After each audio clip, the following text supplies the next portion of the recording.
FIFA forward enterprises নামে নতুন একটি প্রতিষ্ঠান গড়ে ফিফার বড় টুর্নামেন্টের শেয়ার বিক্রির পরিকল্পনা করেছিলেন ইনফান্তিনো, যা নিয়ে বিশ্বজুড়ে তীব্র প্রতিক্রিয়ার মুখে শনিবার তা বাতিল ঘোষণা করে ফিফা।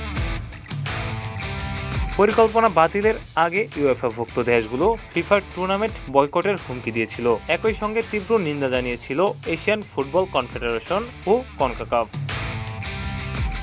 পরিকল্পনা বাতিল হলেও ইনফান্তিনোর উপর আস্থা ফেরেনি ওয়ার্ল্ড ফুটবল অ্যাসোসিয়েশন। আনুষ্ঠানিকভাবে 2027 থেকে 2031 মেয়াদে ফিফা সভাপতি নির্বাচনে তাকে দেওয়া সমর্থন প্রত্যাহার করে নিয়েছেন। ফিফা ইতিহাসে এই প্রথম কোনো দেশ এমন পদক্ষেপ নিল।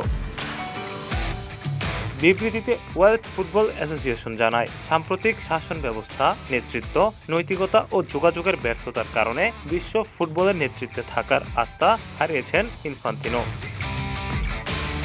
ইংল্যান্ডের ফুটবল অ্যাসোসিয়েশনও পুনর্নির্বাচনে দেওয়া সমর্থন প্রত্যাহার করে নেওয়ার কথা ফিফাকে জানিয়েছে বলে জানা গেছে।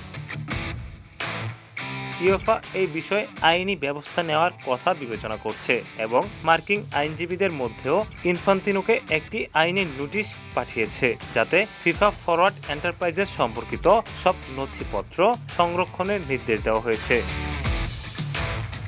ইউএফা এক বিবৃতিতে জানিয়েছে, ফিফার বর্তমান নেতৃত্বের প্রতি শুধু তাদেরই নয়, ফুটবল পরিবারের আরও অনেকের আস্থাও উঠে গেছে।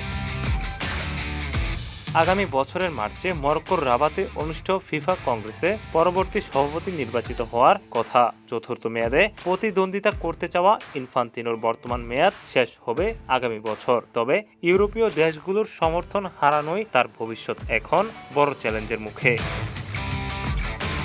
ATV USA sports desk.